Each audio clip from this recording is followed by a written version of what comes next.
responded. "How long, miss?" said Gabriel, wiping his brow. 3 and 20 minutes and a half since you took the first lock from its forehead. It's the first time I've ever seen one done in less than half an hour." The clean, sleek creature arose from its fleece. How perfectly like Aphrodite rising from the foam should have been seen to be realized, looked startled and shy at the loss of its garment, which lay on the floor in one soft cloud, united throughout, the portion visible being the inner surface only, which, never before exposed, was white as snow, and without flaw or blemish of the minutest kind. "Cane Ball!" "Yes, Mr. Oak, here I be." Caney now runs forward with the tar pot. B.E. is newly stamped upon the shorn skin, and away the simple dam leaps, panting, over the board into the shirtless flock outside. Then up comes Maryann, throws the loose locks into the middle of the fleece, rolls it up, and carries it to the background as 3½ pounds of unadulterated warmth for the winter enjoyment of persons unknown and far away, who will, however, never experience the superlative comfort derivable from the wool as it here exists, new and pure, before the uncouthness of its nature whilst in a living state has dried, stiffened, and been washed out, rendering it just now as superior to anything woollen as cream is superior to milk and water. But heartless circumstance could not leave entire Gabriel's happiness of this morning. The rams, old ewes, and two-shear ewes had duly undergone their stripping, and the men were proceeding with the shearlings and hogs, when Oak's belief that she was going to stand pleasantly by and time him through another performance was painfully interrupted by Farmer Boldwood's appearance in the extremest corner of the barn. Nobody seemed to have perceived his entry, but there he certainly was. Boldwood always carried with him a social atmosphere of his own, which everybody felt who came near him, and the talk, which Bathsheba's presence had somewhat suppressed, was now totally suspended. He crossed over towards Bathsheba, who turned to greet him with a carriage of perfect ease. He spoke to her in low tones, and she instinctively modulated her own to the same pitch, and her voice ultimately even caught the inflection of his. She was far from having a wish to appear mysteriously connected with him, but woman at the impressionable age gravitates to the larger body, not only in her choice of words, which is apparent every day, but even in her shades of tone and humour, when the influence is great. What they conversed about was not audible to Gabriel, who was too independent to get near, though too concerned to disregard. The issue of the dialogue was the taking of her hand by the courteous farmer to help her over the spreading board into the bright June sunlight outside. Standing beside the sheep already shorn, they went on talking again. Concerning the flock? Apparently not. Gabriel theorized, not without truth, that in quiet discussion of any matter within reach of the speaker's eyes, these are usually fixed upon it. Bathsheba demurely regarded a contemptible straw lying upon the ground, in a way which suggested less ovine criticism than womanly embarrassment.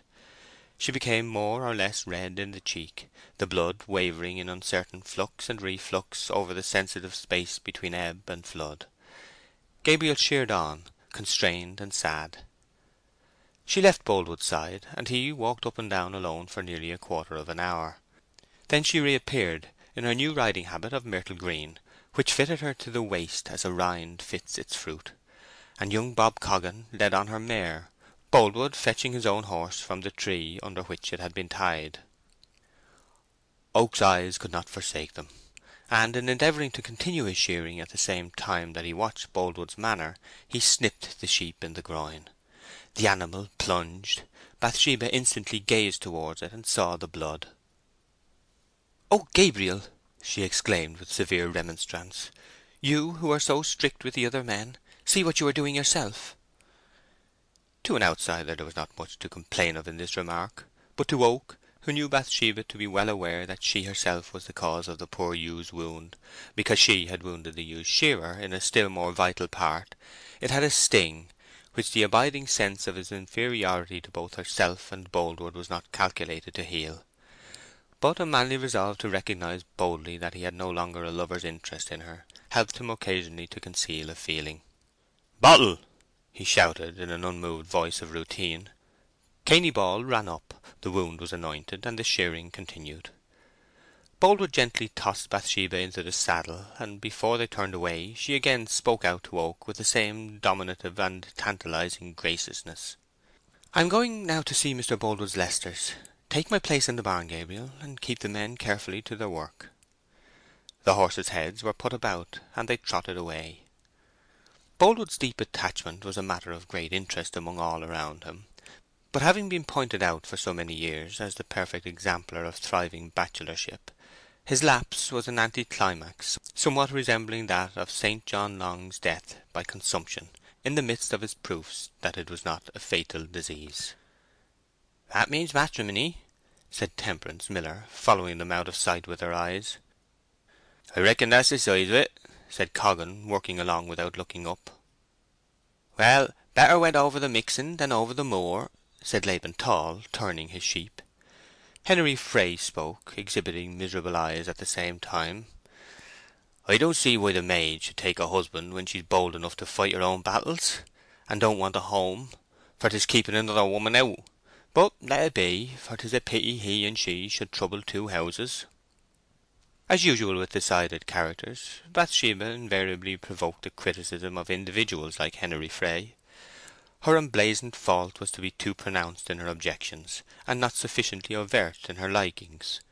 We learn that it is not the rays which bodies absorb, but those which they reject that give them the colours they are known by, and in the same way people are specialized by their dislikes and antagonisms, whilst their goodwill is looked upon as no attribute at all. Henry continued in a more complacent mood. "I once hinted my mind to her on a few things, as nearly as a battered frame dared to do so to such a forward piece. You all know, neighbours, what a man I be, and how I come down with my powerful words when my pride is boiling with scorn." We do, Henry."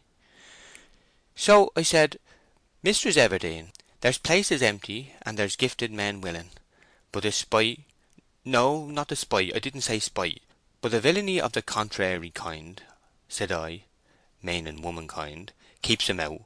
That wasn't too strong for her, say?" "Passably well put." "Yes, and I would have said it, and death and salvation overtook me for it, such is my spirit when I have a mind. A true man, and proud as a Lucifer. You see the artfulness? Why, 'twas about being Bailey, really, but I didn't put it so plain that she could understand my meaning, so I could lay it on all the stronger. That was my depth. However, let her marry, and she will. Perhaps 'tis high time. I believe Farmer Boldwood kissed her behind the spear bed at the sheep washing t'other day. That I do." "What a lie!" said Gabriel. "Ah, neighbour Oak, how'st know?" said Henery mildly. "Because she told me all that passed," said Oak, with a pharisaical sense that he was not as other shearers in this matter. "Ye have a right to believe it," said Henery with dudgeon. "A very true right. But I mid see a little distance into things. To be long-headed enough for a bailey's place is a poor mere trifle, yet a trifle more than nothing. However, I look round upon life quite cool. Do you heed me, neighbours? My words, though made as simple as I can, mid be rather deep for some heads." "Oh yes, Henry, we quite heed 'ee. A strange old piece, good men, whirled about from here to yonder as if I were nothing. A little warped too, but I have my depths. Ha, and even my great depths. I might gear at a certain shepherd, brain to brain, but no, oh no." "A strange old piece, you say?" interposed the maltster in a querulous voice.